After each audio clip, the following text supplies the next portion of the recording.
Sometime, a long time ago, there was a covenant that was made. A covenant is an agreement between two parties that just is made on a promise that we will both do something for each other. And this covenant was made between humans and animals and plants. Look, we're going to eat you, but in the meantime, we're going to be good to you. You don't have to go out there and forage for yourself. We'll build a shelter for you. We're going to eat your young, but we'll have this agreement of mutual benefit. And I think to a certain degree, well actually to a large degree, industrial agriculture has broken that covenant. And I think that the new direction we're talking about is a reestablishment of that covenant between nature, other creatures, and our own needs. And working with Earth systems, obviously not just the little bit of it that we understand, but trying to actually understand more. And what about our homes? We get back to that same idea of that we actually have enough. We have a sort of a psychosis going on amongst us. The psychosis of the bigger house. How many people do you know who always in the back of their mind there's that next house? And it's going to be bigger and it's going to be flasher. You know, a couple generations ago people were happy to have a house. And now there's this, the next house has to be bigger, it has to be flasher, it has to have all glass walls, it has to be crazier than ever. No, we want what we have enough. And what about this idea? What if, when we built a building, the design was 600 years instead of 60? What about that? What kind of a world would that be, where that's the way people thought? People usually look at me funny when I say this, but I say, have you ever been to Europe? If you build a house with a 600-year outlook, I sort of doubt that the people who built those houses 600 years ago were actually thinking, okay, in 600 years people can still use this. But there was something about understanding that somebody in this place who comes from me and from my place will want to still be here. And they will value this thing somehow, somewhere down the road, that makes you go ahead and build something that will last 600 years. And I think as pioneers, as people who come to a new place to get rich and to extract wealth, it takes a while to get to that point, to get to that level of understanding of the place where you are. Waste. Looking upstream for managing our waste. Not wondering, okay, now that we have it, what sort of a pit should we put it in? But let's always looking upstream for where is that waste coming from? Upstream, upstream, upstream.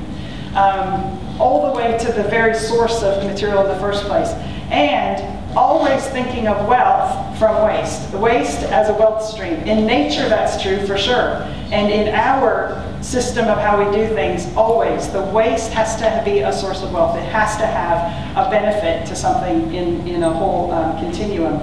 The environment, there is nothing we can do but restore.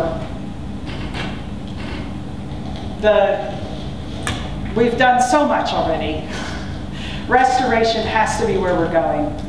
And somehow there has to be profit and benefit out of that restoration. And most of that is going to be from our understanding.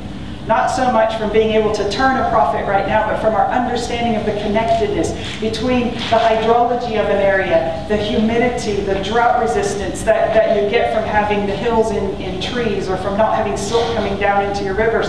It's an understanding of the connectedness and ancillary benefits and knowing that that's worth doing.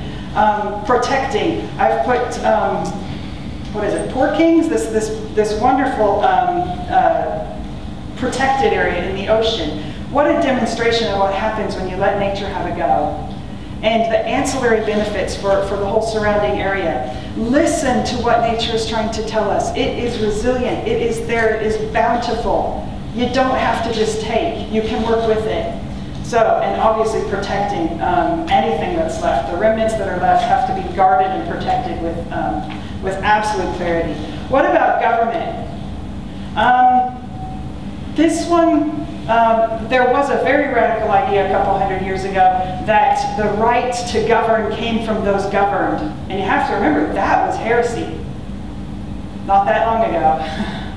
Now it's what we believe in, but I think in this other direction, it will be what we actually achieve, and that would be good. Using power to protect the weak and the powerless, and not apologizing when we get leaders who are actually ethical and whose mana is derived from that, from doing the right thing. I'm amazed at how we apologize for those people, how they're marginalized. No, that, you know, in this other direction we will hold up those people.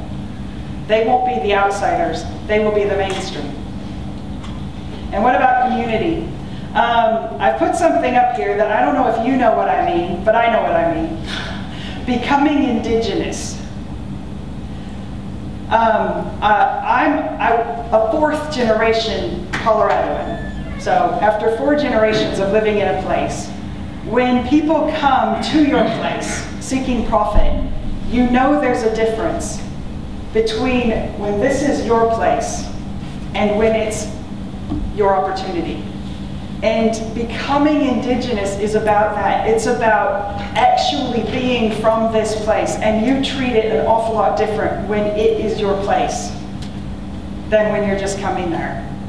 So hopefully, whatever it is about all of that, about becoming indigenous, that is the direction we're going in. And weaving threads together. When you come to a new land and there's lots of profit to be made, it's mostly about extracting, it's about pulling bits apart. But now it'll be about weaving things back together, and especially weaving people back together. And finally, youth. The forgotten component, really. I would put to you that for most of human existence, it has been the people under 24 who have been the key to our existence, not the problem we're dealing with at the moment. And in the future, that will be, again, the most important people in our society are those who will become us. And to restore them, to protect them, and to listen to what they have to say to us. There's so many pictures on the web of the little kids and the young people telling us 350 please. You know, that is their future. By the time they're my age, they would really like to have that direction be the way we're going. And why do we not listen to them? Oh, isn't that cute? But you know, you can't stop industry. You can't reduce the amount of coal you burn.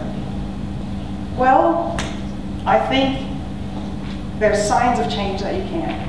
It's starting to go in that direction. Yeah, it's small and it's a start, but the start is everything, and that's where we are today.